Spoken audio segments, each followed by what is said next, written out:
Iran మన వాణిజ్య షిప్పుల్ని ఎందుకు అనుమతించింది అంటే, మనం వాళ్ళకి ఆహారం సప్లై చేస్తాం. అంటే వాళ్ళకి బియ్యం అమ్ముతాం, వాళ్ళకి పళ్ళు అమ్ముతాం, కూరలు అమ్ముతాం, వాళ్ళ దగ్గర నుంచి కొనుక్కుంటాం.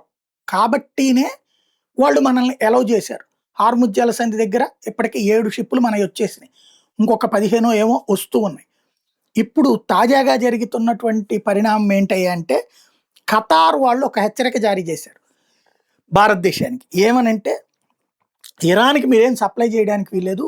వాస్తవానికి ప్రస్తుతం మందులు గూడా సప్లై చేస్తున్నాం. అక్కడ యుద్ధం సందర్భంగా.